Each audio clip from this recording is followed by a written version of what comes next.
अभी मानसून सत्र संसद का बीता है, कुछ महत्वपूर्ण घटनाएं वहाँ हुई हैं, मंगल मिलन भी हुआ है और कुछ कानून की बातें भी हुई हैं। तो कुछ विषय आपके सामने रखने का प्रयास करता हूँ। पहला ये कि इस सत्र में एक महत्वपूर्ण बिल आया, हमारे जो राष्ट्र गौरव है उनको सम्मान देना। वंदे मातरम जो गीत है, राष्ट्रगीत है, माँ तुझे मैं प्रणाम करता हूँ, मैं आपका सम्मान करता हूँ, ये हमारी अपनी माटी के जो मूल्य थे, स्वाधीनता के दौरान अस्मिता को लेकर जो आंदोलन हुए थे उसमें शामिल था। तो हमारे अपने स्वभाव के अनुकूल है। मुझे लगता है कि राष्ट्रगान के तो बराबर उसका महत्व स्थापित करना, ये काम इसमें हुआ, ये बहुत महत्वपूर्ण है। दूसरा ये हुआ कि युवाओं के प्रश्नों को लेकर यशस्वी प्रधानमंत्री जी ने एक सुस्पष्ट मत दिया है कि ये प्रश्न बहुत महत्वपूर्ण है। तो प्रश्न महत्वपूर्ण है, युवाओं ने जो प्रश्न उठाए हैं उनका समाधान भी होना चाहिए, गवर्नेंस में भी होना चाहिए, कानूनी रूप से भी होना चाहिए और न्याय होता हुआ दिखना चाहिए। ये कानून बना है नकल विरोधी अधिनियम, मुझे लगता है ये बहुत अहम है। जहाँ 3 वर्ष की सज़ा होती थी अब 10 साल की होगी, 10 करोड़ तक के जुर्माने होंगे। अगर कोई संस्था इसमें है जिसको जिम्मेदारी दी गई है और उसका मुखिया है, उसको भी इसमें शामिल किया गया कि हाँ आपकी भी गलती है। मुझे लगता है ये जो उत्तरदायित्व, जिम्मेदारियाँ सुस्पष्ट करना, ये इसका महत्वपूर्ण पक्ष है। साथ ही साथ एनटीए के बारे में देखा हमने कि एनटीए के पुनर्गठन की प्रक्रिया बहुत तेज़ हुई है। जिन लोगों ने गलतियां की हैं वो 47 लोग हैं, उनको हटाया गया, बर्खास्त किया गया है। साथ ही साथ जो मैनेजमेंट है उस पर भी हुआ। लेकिन एक बड़ा प्रश्न और है, नंदन नीलेकणी साहब की अध्यक्षता में ये जो पूरा इकोसिस्टम है, युवाओं के प्रश्न और ये कैसे इस पूरे गवर्नेंस को बेटर किया जा सकता है, उसको लेकर आगे गई, विषय आगे बढ़ा। इसमें सब्जेक्ट एक्सपर्ट भी लिए, IAS ऑफिसर भी हैं, IIT मद्रास के डायरेक्टर हैं, ऐसा करके इसमें लिया है। मुझे लगता है ये उच्च स्तरीय एक जो कमेटी बनी है ये भी बहुत महत्वपूर्ण है। आपने ये देखा होगा MSME बहुत महत्वपूर्ण है, लगभग हमारा एक्सपोर्ट का 45% और जो स्थानीय रोजगार है, जो इकोनॉमी है, GDP की योगदान देने वाला, वो काफ़ी एक तिहाई से ज़्यादा का बड़ा योगदान देने वाला सेक्टर है, उसको ताकत देने वाला एक्ट आया। MMDR जो खान खनन के क्षेत्र को रेगुलेट करता है, उस एक्ट में भी बड़े संशोधन हुए हैं।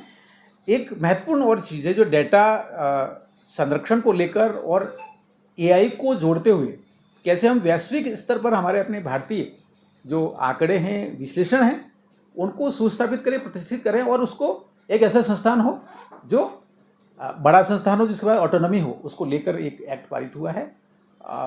वो मुझे लगता है वो भी एक चर्चा में आया, वो बहुत बड़ा है और इसको लेकर जो चर्चा आई है वो बहुत आगे है। बाकी सप्लीमेंट्री बजट और ये सारी चीज़ें आई हैं। एक एक्ट और बनने की तरफ आगे बढ़ा, जो बिल है वो इंट्रोड्यूस हुआ है, FCRA के बारे में आप जानते हैं कि किस प्रकार से विदेशी धन भारत में आता है, NGOs के पास आता है और NGOs के पास आने के साथ ही साथ वो विभिन्न गतिविधियों में काम में लिया जाता है।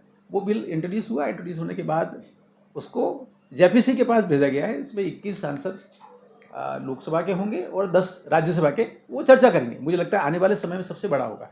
लेकिन महत्वपूर्ण ये है कि इसमें जो विदेशों से जो अंशदान आता है वो अधिक ट्रांसपेरेंट हो, भारत की अपनी जो संप्रभुता है उसके अनुरूप उसका काम में लिया जाए और लोकतांत्रिक तरीके से उसकी जवाबदारी तय हो।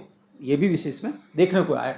मुझे लगता है ये बड़े विषय जो सदन में थे, हम लोगों ने भी क्षेत्र के लोकसभा के विषय, जल को लेकर, इंफ्रास्ट्रक्चर को लेकर और यहाँ के किसानों को लेकर वो सारे विषय उठाए हैं। वो विषय भी आगे बढ़े, समझ में भी आया है कि कितना और इसमें डेप्थ में जाने की आवश्यकता है, ये विषय है। लेकिन मुझे लगता है कि इसमें हम सभी के लिए जो, क्योंकि मीडिया तो लोकतंत्र का चौथा स्तंभ है, उनको तो उनके माध्यम से पूरे जनता का शिक्षण भी होता है, तो हम समझने के लिए बहुत महत्वपूर्ण है कि मानसून सत्र चला, मानसून सत्र की जो तिथियां थी और बाकायदा बिजनेस एडवाइजरी कमेटी होती है जिसमें सभी पार्टियों के व्हीप उसमें जाते हैं, वो भी आए, सूची हाउस में आती है। बिजनेस एडवाइजरी कमेटी की रिपोर्ट को सहमति दी गई हाउस ने, वो सब कुछ हुआ। लेकिन विपक्ष बार बार अपना रवैया बदलता रहा, अपने प्रश्न बदलता रहा, माननीय अमित शाह जी को लेकर और बाकी सारे प्रश्नों को लेकर। लेकिन वो हाउस में जिम्मेदारी के साथ में संवाद करने के लिए, नियमों के दायरे में बात करने के लिए वो नहीं आया और पलायन करते रहे और हंगामा करते रहे। मुझे लगता है ये एक दुखद इसमें विषय जरूर है, लेकिन सरकार ने अपना प्रयास किया। इसके साथ ही साथ माननीय प्रधानमंत्री जी के नेतृत्व में हर मंगलवार को NDA के सांसदों की बैठक होती है और उस बैठक को हर मंगलवार को होती है, तो मंगल मिलन नाम से होता है। तो तीन बैठकें हुई। 3 बैठकों में जो विषय आए हैं उन विषयों के बारे में आपके सामने संक्षिप्त विवरण रखना चाहता हूँ। पहला ये आया कि देश में ब्लू इकोनॉमी यानी कि जो मत्स्य संपदा है उसको लेकर बहुत सारे प्रश्न हैं। तो प्रश्नों में ध्यान में यह आया कि माननीय नरेंद्र मोदी साहब के विगत 12 वर्ष के कालखंड में मत्स्य उत्पादन दुगुना हो गया है लगभग, और जब आंकड़ों की तरफ ध्यान देते हैं तो बहुत बड़ा एक छलांग जिसको कह सकते हैं, 96 लाख टन उत्पादन 2013-14 में होता था, वो 24-25 में बढ़कर 198 लाख टन हो गया है। लेकिन इसमें बदलाव ये भी आया है कि हम दुनिया के नंबर 2 पर तो पहुंच गए मत्स्य उत्पादन के कुल उसमें शेयर में, 8% शेयर में, लेकिन जो समुद्री क्षेत्र है उसको छोड़कर जो आंतरिक क्षेत्र है भारत का, उसमें भी बड़ा एक इसमें उछाल नजर आया। लगभग 3 करोड़ से ज़्यादा लोगों को इसमें रोजगार मिलता है। ये अपने आप में एक बड़ा जानकारी इसके सामने आ रही है। एक और आया कि जल जीवन मिशन को लेकर माननीय नरेंद्र मोदी साहब के कालखंड में ये जो मिशन चला कि हर घर नल से पेयजल देंगे, शुद्ध जल देंगे, इस मिशन को लेकर जब निर्णय हुआ 2019 में, तब 3.23 करोड़, मतलब ग्रामीण क्षेत्र का लगभग 17% क्षेत्र के पास में ही नल से जल देने की व्यवस्था थी, वो आज बढ़कर लगभग 16 करोड़ के आसपास हो गया, 15.89 करोड़ तक पहुंचा है। और वो जो आंकड़ा 17% था वो अब बढ़कर 82% हो गया है। महत्वपूर्ण ये नहीं है कि इतना बड़ा एक काम हुआ है, अभी 18% गैप है, उसको भी देखना है। उसमें राजस्थान का, उदयपुर का अपना जो हिस्सा है उसमें कमियां ज़्यादा हैं। और आप जानते हैं कि राजस्थान में जब 18 से 23 में कांग्रेस की सरकार रही, तब जल जीवन मिशन को लेकर बड़े घोटाले हुए। इसकी जिम्मेदारी कांग्रेस के सब लोगों को उठानी चाहिए थी, लेकिन उस ढंग से नहीं उठाई। एजेंसियों ने अपना काम किया, नरेंद्र मोदी साहब की पारदर्शिता, न खाऊंगा न खाने दूंगा की नीति पर, और करप्शन के प्रति जीरो टॉलरेंस उसमें उनका मंत्री 18 से 23 में जब कांग्रेस का मंत्री था मिस्टर जोशी जी, और एक IAS अफसर अभी जेल में है, ये आप सभी जानते हैं, तो ये इसमें ध्यान में आया। लेकिन जो धीमा काम हुआ, इसमें जो घोटाले हुए, उसकी वजह से मिशन धीमा चला है। लेकिन नरेंद्र मोदी साहब ने दिसंबर 2028 तक इस योजना को विस्तारित किया है, पुनर्गठित किया है, और जल जीवन मिशन 2.0 लॉन्च किया है। तो राजस्थान की, उदयपुर की तो बचे हुए जो काम हैं तेजी से हो, ये इसमें संभावना बनती है, और इसको लेकर बड़ा काम हो रहा है। एक और महत्वपूर्ण प्रेजेंटेशन माननीय पीयूष गोयल साहब ने दिया था, और वो जो प्रेजेंटेशन है वो फ्री ट्रेड को लेकर है।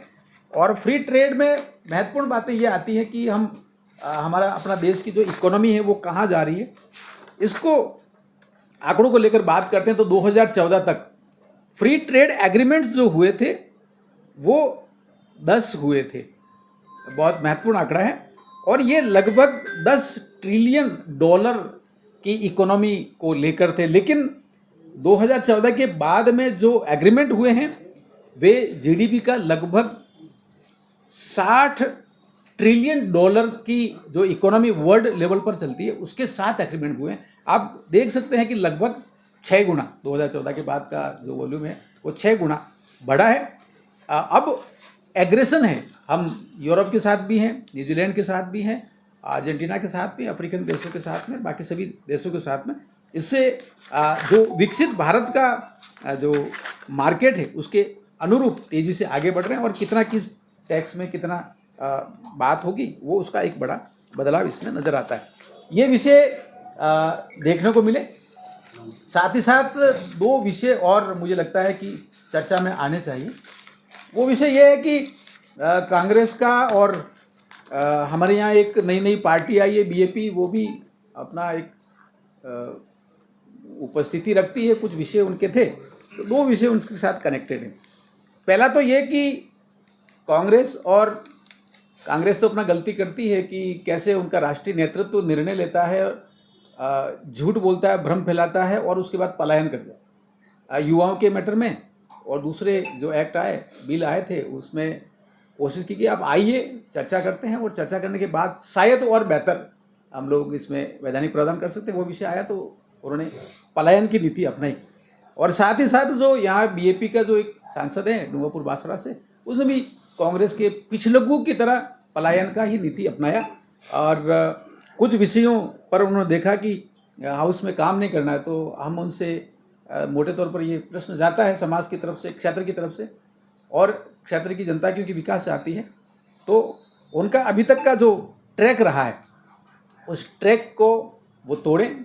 उनका जो ट्रैक रहा है वो समाज में जो अस्मिता विरोधी चेहरा रहा है, समाज में पूजा क्या होती है, धर्म क्या होता है, लोगों की संस्कृति क्या है, उस पर वो आक्रमण करते हुए नजर आते हैं।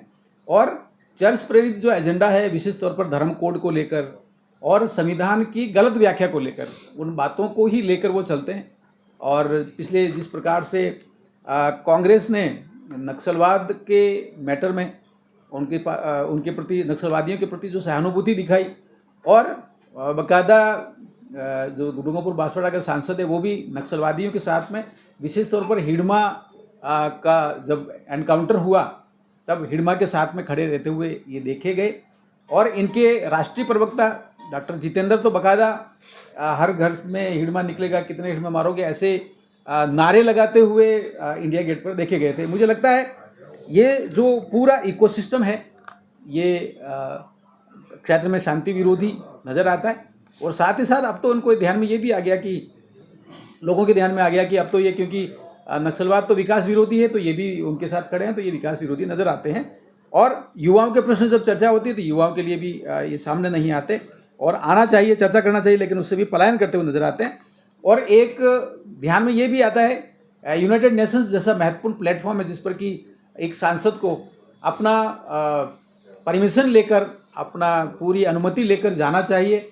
और भारत विदेश के बाहर, देश के बाहर जब भी जाते हैं तो विदेशों में क्या बोलना है, किन शब्दों पर बोलना है, तो भारत की अपनी संप्रभुता के प्रश्न हैं, उनके दायरे में रहकर बोलना पड़ता है या छोड़ना पड़ता प्रश्न, ये हमारा नहीं है, विदेश मंत्रालय देखेगा। उस लक्ष्मण रेखा को लांघते हुए डूंगरपुर बांसवाड़ा के सांसद देखे गए।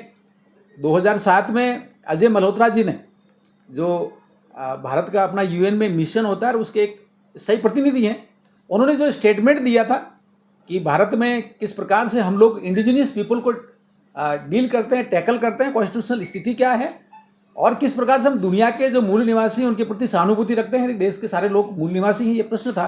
इस प्रश्न को तोड़ने और इसके विरोध में जाके जवाब देने की जो एक कोशिश की है, एक लाइन बनाई है, मुझे लगता है ये खतरनाक है। वो खतरनाक इसलिए है कि इसमें देश का हमारा पूरा अपना संविधान का दायरा, संविधान में बाबा साहब अम्बेडकर के सिद्धांत, डॉक्टर राजेंद्र प्रसाद जी के नेतृत्व में संविधान निर्माण समिति के जितने भी माननीय सांसद हैं, उन्होंने जो ट्रैक दिया, विषय दिया, उस लाइन को, और साथ ही साथ बाद में, क्योंकि 2007 में तो कांग्रेस की सरकार थी, उन्होंने भी एक लाइन तय की है, उस लाइन को तोड़ने की जो बात की है, मुझे लगता है ये बहुत ही भ्रामक है, ये बहुत ही खतरनाक है, संविधान विरोधी है, और भारत का जो अपना लोकतंत्र है उसके दायरे से बाहर जाने वाला विषय है। मुझे लगता है ये अंतर्राष्ट्रीय विषयों पर उनको बचना चाहिए, तो वो भी इसमें बचते हुए वो नज़र नहीं आए। ये सारी बातें कुछ जानकारी में आई, मुझे लगा कि क्योंकि लोकतंत्र का चौथा स्तंभ मीडिया है, तो आपके सामने कुछ विषय रखने का प्रयास करता हूँ, ये कुछ विषय ध्यान में आए। मेरी अपनी बात को यहाँ ख़त्म करता हूँ, कोई प्रश्न होंगे तो बात करेंगे।